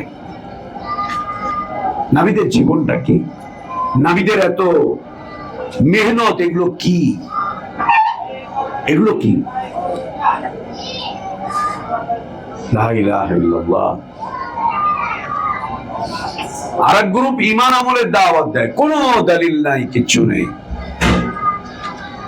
আচ্ছা, বেশি দলিল জানতে চেষ্টা করা এটা গুমরাহির লক্ষণ। হ্যাঁ, আস্তাগফিরুল্লাহ ওয়া আতুবু ইলাইহি। মুকাল্লিদিনদের কথা এগুলো। বরং মুকাল্লিদদের তাকলিদের ভিত্তি হচ্ছে, মুকাল্লিদরা দলিল চাইতে পারবে না। দলিল যদি চায়, সে আর মুকাল্লিদ থাকবে না, সে ওয়াহাবি হয়ে যাবে। দলিল চাইলে মুকাল্লিদ কি হয়ে যাবে? ওয়াহাবি হয়ে যাবে। মুকাল্লিদদের তাকলিদের ভিত্তি হচ্ছে অজ্ঞতা, ইলম চর্চা করা যাবে না। কোন মুকাল্লিদ তার গুরুর কাছে দলিল চাইতে পারবে না। দলিল চাইলে ও বেয়াদব। দলিল চাইতে পারবে না, ইলম জানতে চাইতে পারবে না। উনি যা বলছে ওইটাই, এর বাইরে কিছু যেতে পারবে না, এর বাইরে কিছু হবে না। সুবহানাল্লাহ ওয়া বিহামদিহি। তো ঈমানের ভিত্তি হচ্ছে ইলম। ঈমানের ভিত্তি কি? ইলম। ইলমবিহীন ঈমান, ঈমান না। ইলমবিহীন ঈমান চর্চা, ওটা ঈমান চর্চা না, ওটা গুমরাহির চর্চা, ওটা ভ্রষ্টতার চর্চা, ওটা ঈমানের চর্চা না, একদম না। তো আহলে ইলমগণ ঈমানকে ইলম হিসেবে উল্লেখ করেছেন। যেমন আল্লাহ তাবারক ওয়া তাআলা আদম এবং হাওয়া আলাইহিমুস সালাতু ওয়াস সালাম, তাদেরকে যখন আসমান থেকে, জান্নাত থেকে যখন তাদেরকে আল্লাহ বের করে দিলেন, যখন বের করে দিলেন, তিনজনকে একসাথে বের করেছেন। বাবা আদমকে, তার স্ত্রী আমাদের মা হাওয়াকে এবং ইবলিসকে, তিনজনকে আল্লাহ একসাথে বের করে দিচ্ছেন। বলছেন কুলনা হাবিতু মিনহা জামিআ, ইহবিতু মিনহা জামিআ, বের হয়ে চলে যাও তোমরা, এই তিনজনই বের হয়ে চলে যাও। যারা আমার হুকুমকে লঙ্ঘন করেছো, আমার বিধানকে যারা উপেক্ষা করেছো, তোমরা তিনজনই বের হয়ে চলে যাও। বের করে দিলেন জামিআন। যখন বের করে দিলেন, তখন আল্লাহ তাবারক ওয়া তাআলা একটা দিক নির্দেশনা দিয়ে দিলেন। ফাইম্মা ইয়াতিয়ান্নাকুম মিন্নি হুদা ফামান তাবিআ হুদায়া ফালা খাউফুন আলাইহিম ওয়ালা হুম ইয়াহজানুন। তোমাদের কাছে আমার পক্ষ থেকে হিদায়াত আসবে, হিদায়াত আসবে। এই হিদায়াতকে আহলে ইলমগণ, মুফাসসিরিনগণ ইলম হিসেবে উল্লেখ করেছেন, ওয়াহী হিসেবে উল্লেখ করেছেন। ফাইম্মা ইয়াতিয়ান্নাকুম মিন্নি হুদান, আমার পক্ষ থেকে তোমাদের কাছে হিদায়াতের বাণী আসবে, অর্থাৎ কিতাব আসবে, হিদায়াতের বাণী আসবে, ইলম আসবে। যে ব্যক্তি আমার পক্ষ থেকে আসা হিদায়াতের বাণীকে অনুসরণ করে চলবে, কিতাবকে অনুসরণ করবে, ইলমের চর্চা করবে, ফালা খাউফুন আলাইহিম ওয়ালা হুম ইয়াহজানুন। আল্লাহ তাবারক ওয়া তাআলা যুগে যুগে পৃথিবীর মানুষের ঈমানি জীবন যাতে সহজ হয়, সাবলীল হয়, ঈমানি জীবনটা যাতে কুসংস্কার মুক্ত হয়, ঈমানি জীবনটা যাতে জাহিলিয়াত মুক্ত হয়, এজন্য যুগে যুগে আল্লাহ তাবারক ওয়া তাআলা ইলম নাজিল করেছেন, ইলম নাজিল করেছেন, ইলমের কিতাব নাজিল করেছেন। ইলমবিহীন ঈমান আল্লাহর কাছে গ্রহণযোগ্য নয়। আল্লাহ তাবারক ওয়া তাআলা ইলমবিহীন জীবনকে নাকচ করেছেন। ইলমবিহীন জীবনকে আল্লাহ তাবারক ওয়া তাআলা গুমরাহি হিসেবে উল্লেখ করেছেন। সামনে ইলম এর তাৎপর্য সম্পর্কে আলোচনা আসবে, সেখানে আমরা স্পষ্ট করবো ইনশাআল্লাহ। ইলমবিহীন জীবনকে আল্লাহ তাবারক ওয়া তাআলা নিন্দা জানিয়েছেন, নাকচ করে দিয়েছেন। এর ক্ষতিকর বিষয়বস্তুকে আল্লাহ তাবারক ওয়া তাআলা তুলে ধরেছেন। কি ক্ষতি, অসংখ্য ক্ষতি ইলমবিহীন জীবনের। ইলম মানুষকে অনেক ফায়দা দেয়, অনেক ফায়দা দেয়, অনেক ফায়দা দেয়। ইলম জীবনের স্থিতিশীলতা নিয়ে আসে, জীবনের পথগুলোকে, দুর্গম দুর্গম পথগুলোকে পাড়ি দেওয়ার ব্যবস্থা করে দেয় ইলম। দুর্গম পথ জীবনের, একে পাড়ি দেওয়ার জন্য নির্দেশনা দেয় হচ্ছে ইলম। তো আহলে ইলমগণ ঈমানকে ইলম হিসেবে উল্লেখ করেছেন এবং গোটা ঈমান ইলমের উপরে নির্ভরশীল। ইলমের উপরে ভিত্তি করে ঈমান টিকে থাকে, ঈমানের চর্চা চলে, ঈমানের চর্চা চলে। তো সেই হিসাবে আহলে ইলমগণ ইল্লাল্লাযীনা আমানু, এই আমানুকে ইলমের সাথে তুলনা করে বলছেন যারা ইলম অর্জন করবে। যদি ইলম অর্জন করতে পারে তোর ঈমান বিশুদ্ধ থাকবে, ওর ঈমান মজবুত থাকবে, ওই ঈমানের উপরে অটল অবিচল থাকবে, ও ঈমান নিয়ে দুনিয়াতে জীবন যাপন করবে, ও ঈমান নিয়ে দুনিয়াতে বিচরণ করবে, ওই ঈমানের পূর্ণতার জন্য চেষ্টা প্রচেষ্টা চালাতে থাকবে যার ইলম থাকবে। আর ইলম যদি না থাকে, দেখো নামধারী মুসলিম কত শত ভাগে বিভক্ত, কত শত ভাগে বিভক্ত নামধারী মুসলিম। ইলম নাই, ও রাজনীতি বুঝে, ঈমান বুঝে না। রাজনীতি বুঝে, ঈমান বুঝে না। ও মসজিদে এসে রাজনীতির দাওয়াত দিয়ে যায়, মসজিদে এসে ও ধর্মনিরপেক্ষতার কথা বলে যায়, মসজিদে এসে ও মানব রচিত আইন কানুন বিধানগুলোর ওয়াজ করে যায়। এমন অসভ্যতা পৃথিবীর ইতিহাসে খুব কম দেখা গিয়েছে। এমন অসভ্যতা, যে অসভ্যতা বর্তমান সময়ের রাজনীতিবিদরা দেখাচ্ছে, মসজিদে এসে অসভ্যতা দেখাচ্ছে, দিনী শিক্ষা প্রতিষ্ঠানগুলোতে এসে অসভ্যতা দেখাচ্ছে। এমন অসভ্যতা পৃথিবীর ইতিহাসে খুব কম দেখা গিয়েছে। এত অসভ্য হয়েছে, এত অসভ্য হয়েছে যে মসজিদের মিম্বারের সামনে দাঁড়িয়ে ও আজে বাজে দলীয় কথাবার্তা এই সেই এগুলো সব বলে যায়, এগুলো সব বলে। এমন অসভ্য। এই রাজনীতির চর্চা মানুষকে অসভ্য বানাচ্ছে, মুসলিমদেরকে অমুসলিম বানাচ্ছে। এই অসভ্য রাজনীতির চর্চা মুসলিমদের ঈমানকে, ইসলামকে বরবাদ করে দিচ্ছে, শেষ করে দিচ্ছে। এই অসভ্য রাজনীতির চর্চা, এই অসভ্যতা।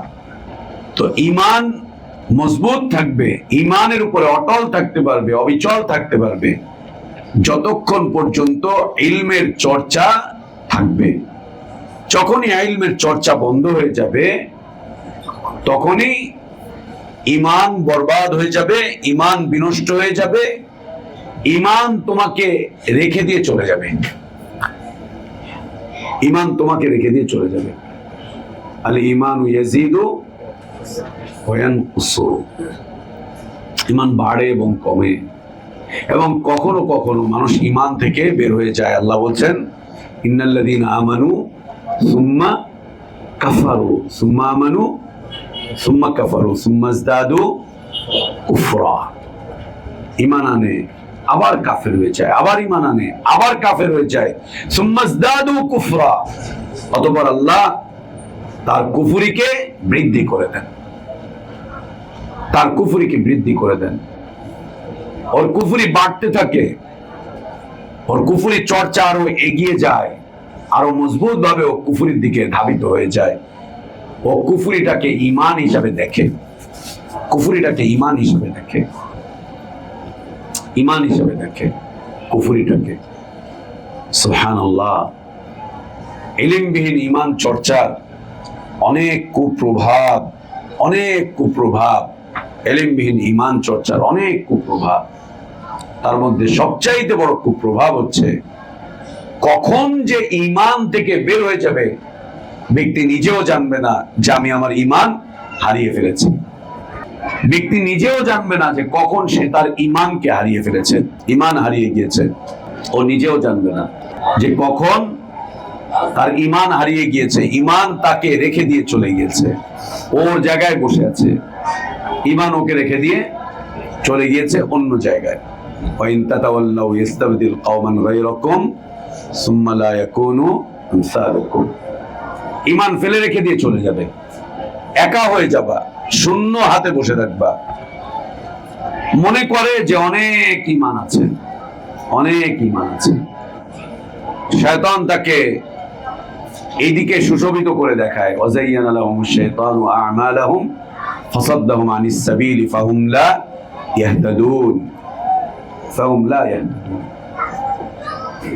শয়তান ওর ঈমানবিহীন জীবনকে ওর কাছে মুযায়্যান করে তুলে ধরে, মেকআপ মেরে তুলে ধরে, ওর সামনে তুলে ধরে ওকে বুঝায় যে তুমি বড় ঈমানদার, অনেক বড়, তুমি হলো সংগ্রামী তাওহীদি জনতা, সংগ্রামী তাওহীদি জনতা, ইল্লাল্লাহ জিকির করে। সংগ্রামী তাওহীদি জনতা পীরকে রসুল মনে করে, পীরকে আল্লাহ মনে করে। সংগ্রামী তাওহীদি জনতা পীরের জিকির করে, এ হচ্ছে সংগ্রামী তাওহীদি জনতা, তাওহীদি জনতা। ও যত শিরক করুক ওর ঈমান কোনোভাবেই কমে না, যত শিরক করুক ওর ঈমান কোনোভাবেই করে না, কমে না। ও আল্লাহর সাথে মিলেমিশে একাকার হয়ে যায়, খালেক আর মাখলুক দুইয়ের মধ্যে কোনো পার্থক্য থাকে না, দুইটা এক হয়ে যাচ্ছে, এক সত্তায় পরিণত হচ্ছে। এরপরেও ও কি থাকে? সংগ্রামী তাওহীদি জনতা, সংগ্রামী তাওহীদি জনতা। ও আল্লাহর মধ্যে বিলীন হয়ে যায়, আল্লাহর মধ্যে লয় হয়ে যায়। ওর দাবিতে খালেক আর মাখলুকের মধ্যে কোনো পার্থক্য থাকে না। প্রেমের ডুবে ওরা ডুবে যায়, প্রেমের অমীয় সুধা পান করে, প্রেমিক প্রেমিকার মধ্যে প্রবেশ করে একজন আরেকজনের মধ্যে ঢুকে যায়, দুইজন এক হয়ে যায়। এরপরেও ওর ঈমান ক্ষতিগ্রস্ত হয় না। ইন্না লিল্লাহি ওয়া ইন্না ইলাইহি রাজিউন। আস্তাগফিরুল্লাহ ওয়া আতুবু ইলাইহি, আস্তাগফিরুল্লাহ। এটা কে করেছে? ওয়াযায়্যানা লাহুমুশ শাইতানু আ'মালাহুম ফাসাদ্দাহুম আনিস সাবিল ফাহুম লা ইয়াহতাদুন, ফাহুম লা ইয়াহতাদুন। তো ঈমান হচ্ছে ইলম, ঈমান হচ্ছে ইলম। ইল্লাল্লাযীনা আমানু, যারা ইলম অর্জন করবে, যারা ইলম অর্জন করবে, ঈমান সংক্রান্ত ইলম যারা অর্জন করবে। ইলম বান্দাকে ঈমানের পথে পরিচালিত করে, ইলম বান্দাকে ঈমানের উপরে মজবুত রাখে, ইলম বান্দাকে ঈমানের পথে ফিরিয়ে আনে, ইলম বান্দার ঈমানের সংশোধন করে, ইলম বান্দাকে ঈমানের পথে উৎসাহিত করে, উৎসাহিত করে, ইলম বান্দাকে ঈমানের পথে উৎসাহিত করে, উৎসাহিত করে। ইলমটা কি? ইল্লাল্লাযীনা আমানু, ঈমানকে ইলম বলা হয়েছে। ঈমানটা কি? ইলমটা কি? ইলম। শাইখুল ইসলাম মুহাম্মদ ইবনে আব্দুল ওয়াহ্হাব রাহমাতুল্লাহি আলাইহি তিনি ইলমের পরিচয় দিয়েছেন। হুয়া মারিফাতুল হাক্কি বিদালিলিহি।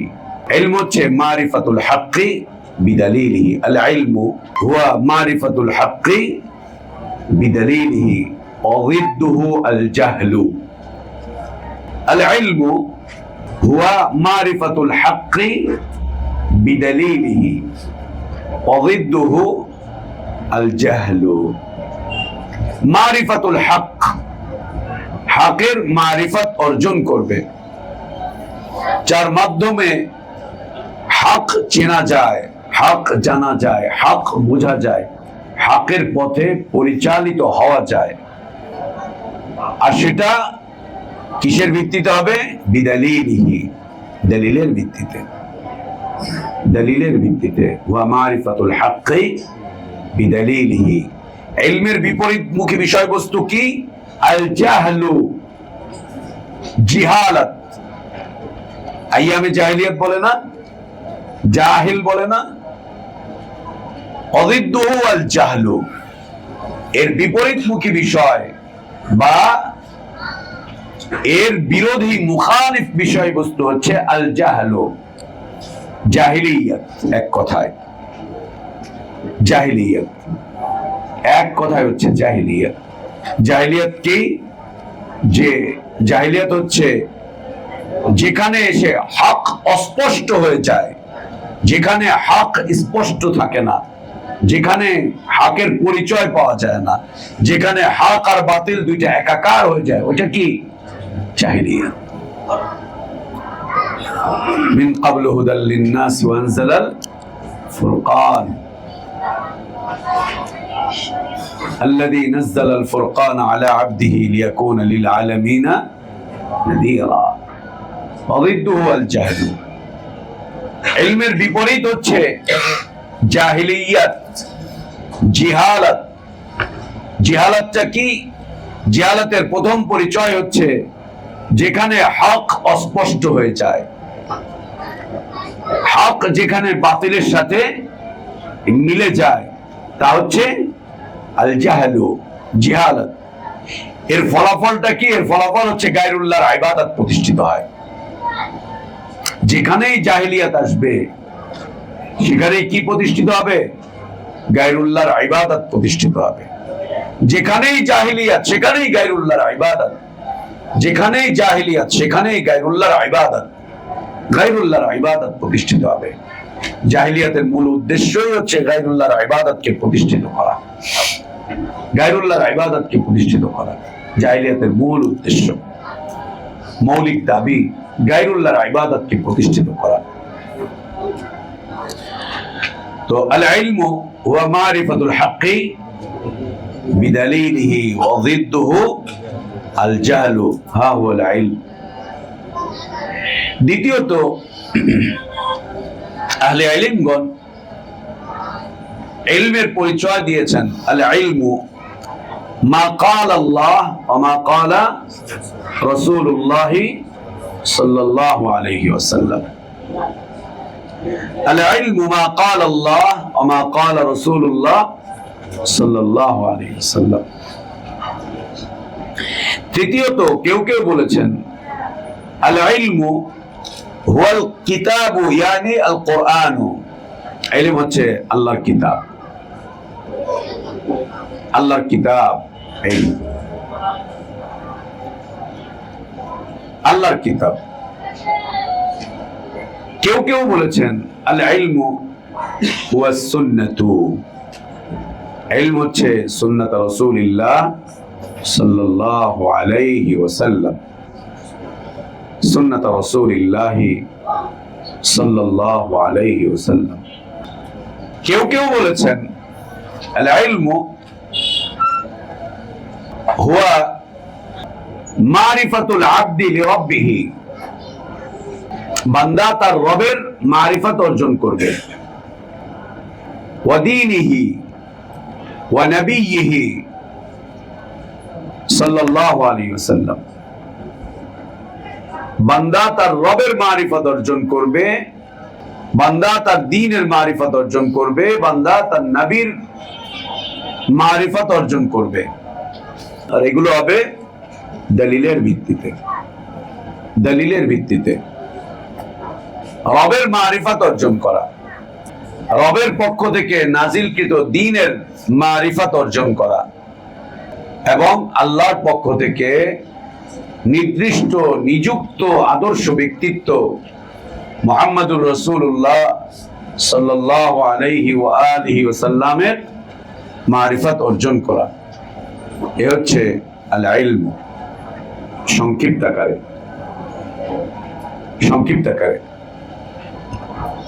তো আল ইলম,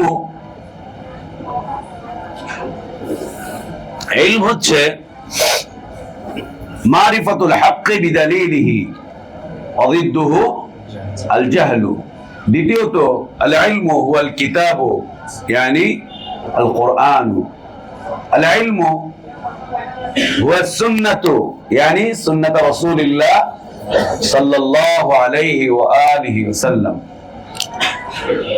আল ইলমু মা ক্বালা আল্লাহ ওয়া মা ক্বালা রাসূলুল্লাহ সাল্লাল্লাহু আলাইহি ওয়াসাল্লাম। আল ইলমু ওয়া মারিফাতুল আবদি বিরাব্বিহি ওয়া দীনিহি ওয়া নবিয়্যিহি সাল্লাল্লাহু আলাইহি ওয়াসাল্লাম। এ হচ্ছে ইলম, এইটাই ইলম। মা বাবারা সন্তানদেরকে যদি জ্ঞান অর্জন করাতে চায়, সন্তানদেরকে যদি আলিম বানাতে চায়, তো মা বাবাদের উচিত ইলমের এই পরিচয়টুকু অর্জন করা, যে ইলম কাকে বলে। যদি আমরা ইলমের পরিচয় অর্জন করতে পারি, তাহলে আমরা মুআল্লিম খুঁজে পাবো। যদি মুআল্লিম খুঁজে পাই, তাহলে মুআল্লিম যেখানে থাকবেন ওইটাই মাদ্রাসা। মুআল্লিম যেখানে থাকবেন সেটাই, উনি যদি রাস্তার পাশে ফুটপাতে থাকে তো ওইটাই মাদ্রাসা। উনি যদি খোলা আকাশের নিচে বসে এই ইলমের চর্চা করে তো ওইটাই মাদ্রাসা। উনি যদি গাছতলায় বসে থাকে,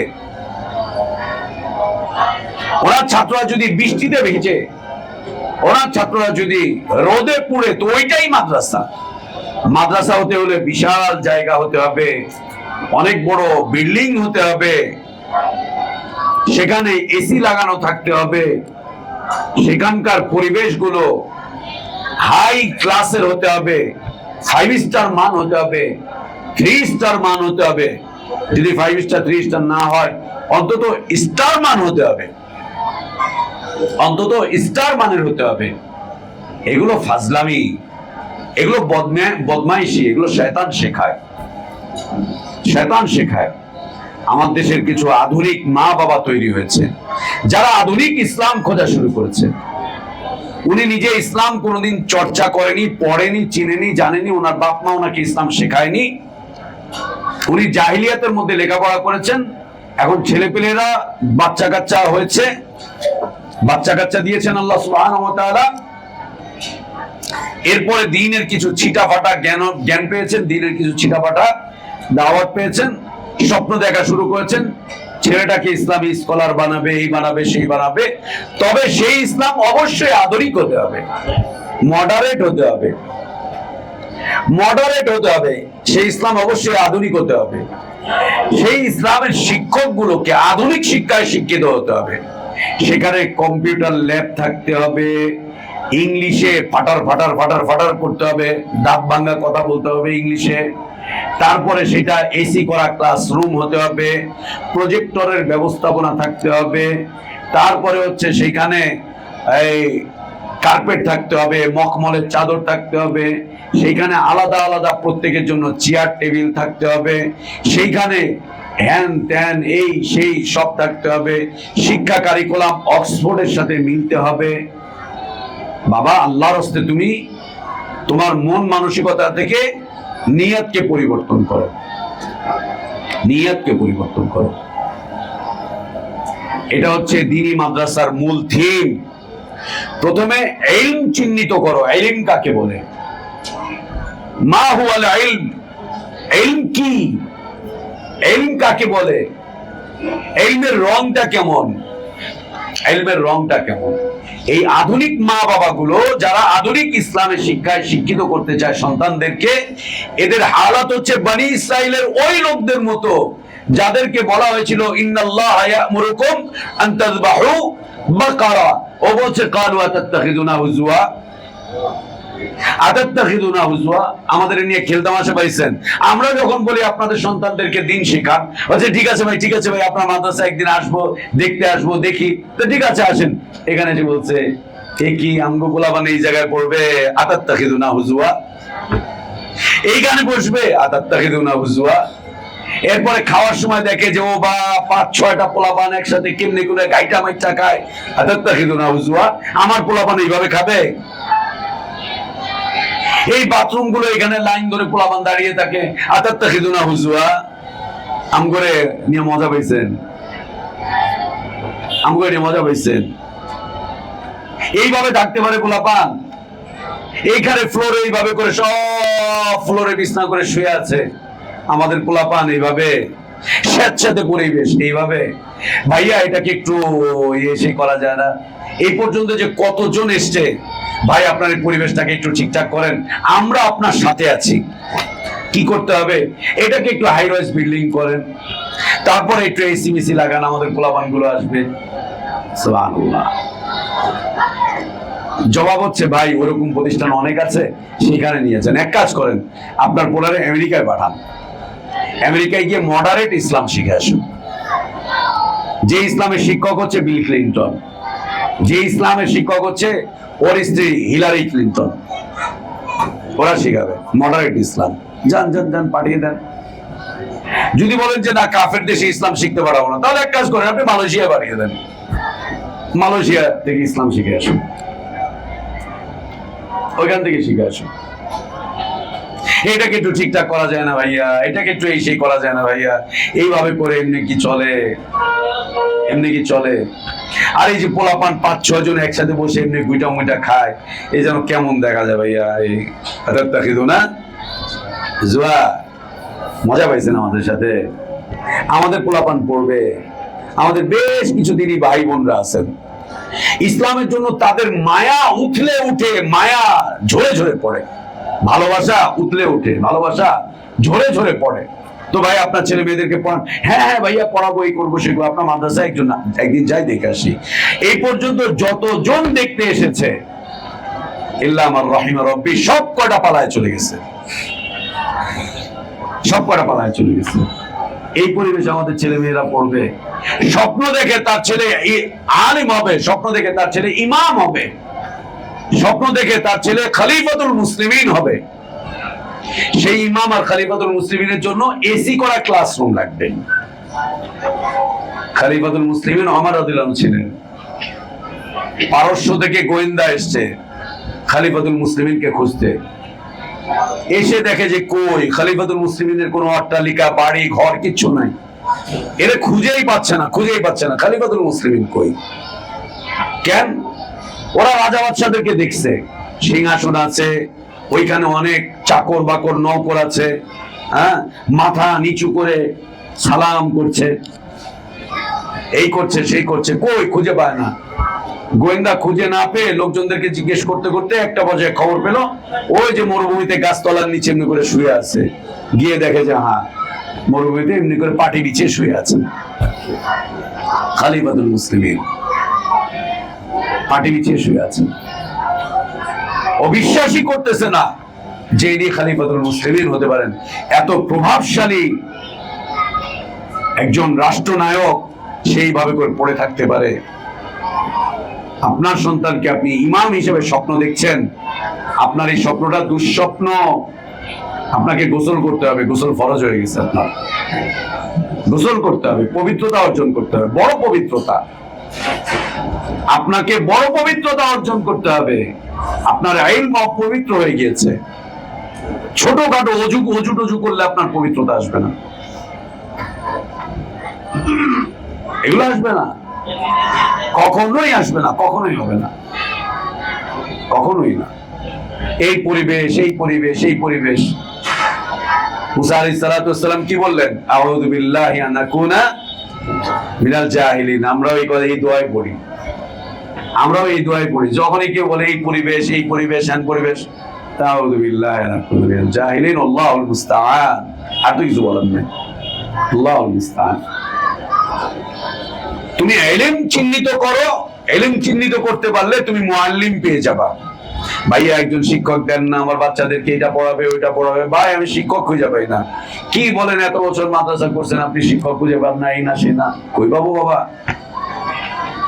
পরে দেখা গেল উনি একজন খুব ভালো শিক্ষক নিয়ে আসছে, অনেক ভালো, দাড়িগুলো কাটা, টাকনুর নিচে প্যান্ট পরে, অনেক ভালো শিক্ষক।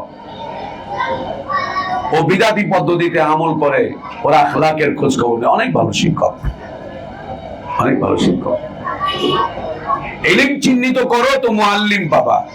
আর মুআল্লিম যেখানে থাকবে সেটাই মাদ্রাসা।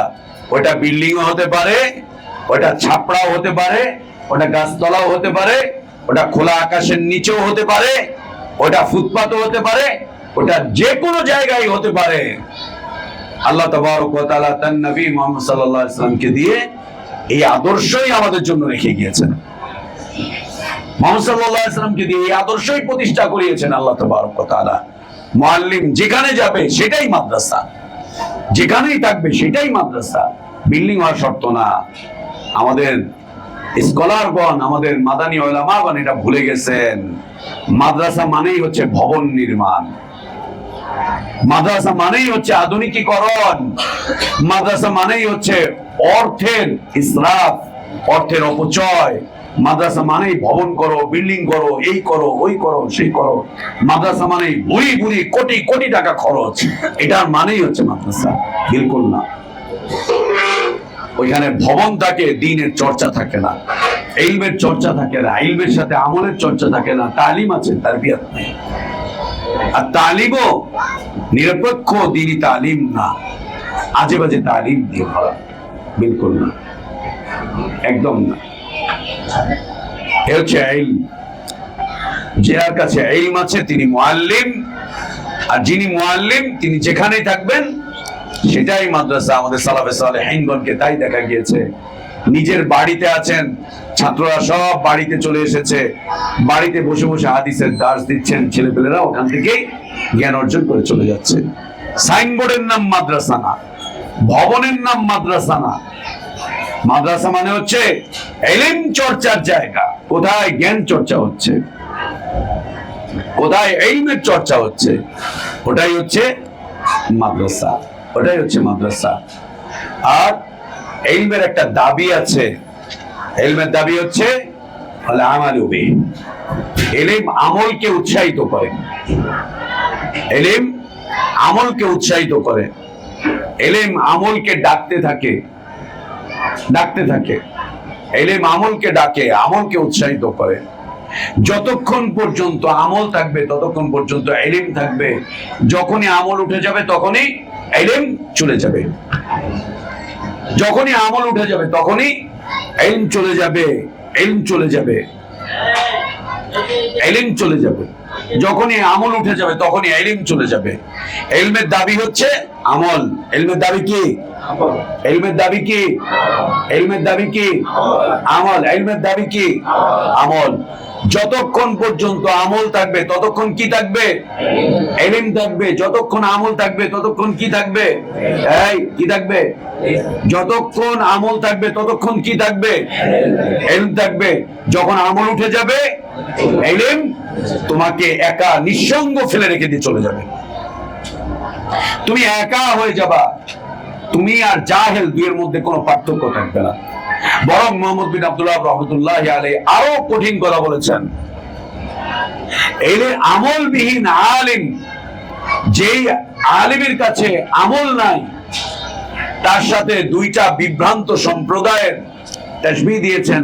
বলছেন তিনি হয় ইহুদিদের সাথে সাদৃশ্য হবেন অথবা নাসারাদের সাথে সাদৃশ্য হয়ে যাবেন।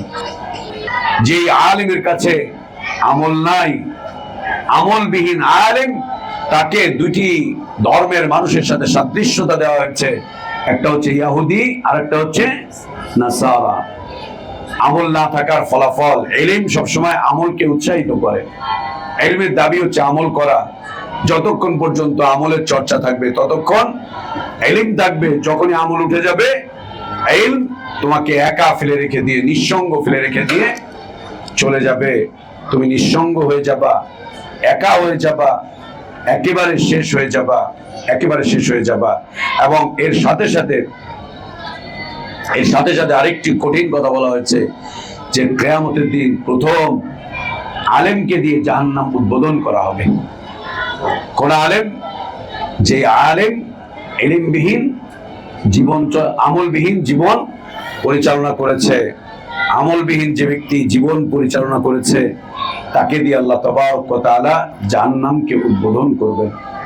জাহান্নাম উদ্বোধন হবে ওই আলেমকে দিয়ে যার ইলমি জীবনে আমল ছিল না, যার ইলমি জীবনে আমল ছিল না, তাকে দিয়ে জাহান্নামকে উদ্বোধন করা হবে।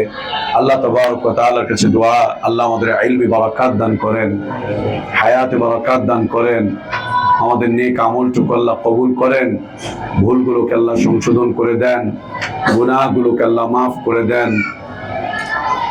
আল্লাহ আমাদেরকে ঈমান আর ইসলামের প্রকৃত সৌন্দর্যের উপরে বেঁচে থাকার তৌফিক দান করেন।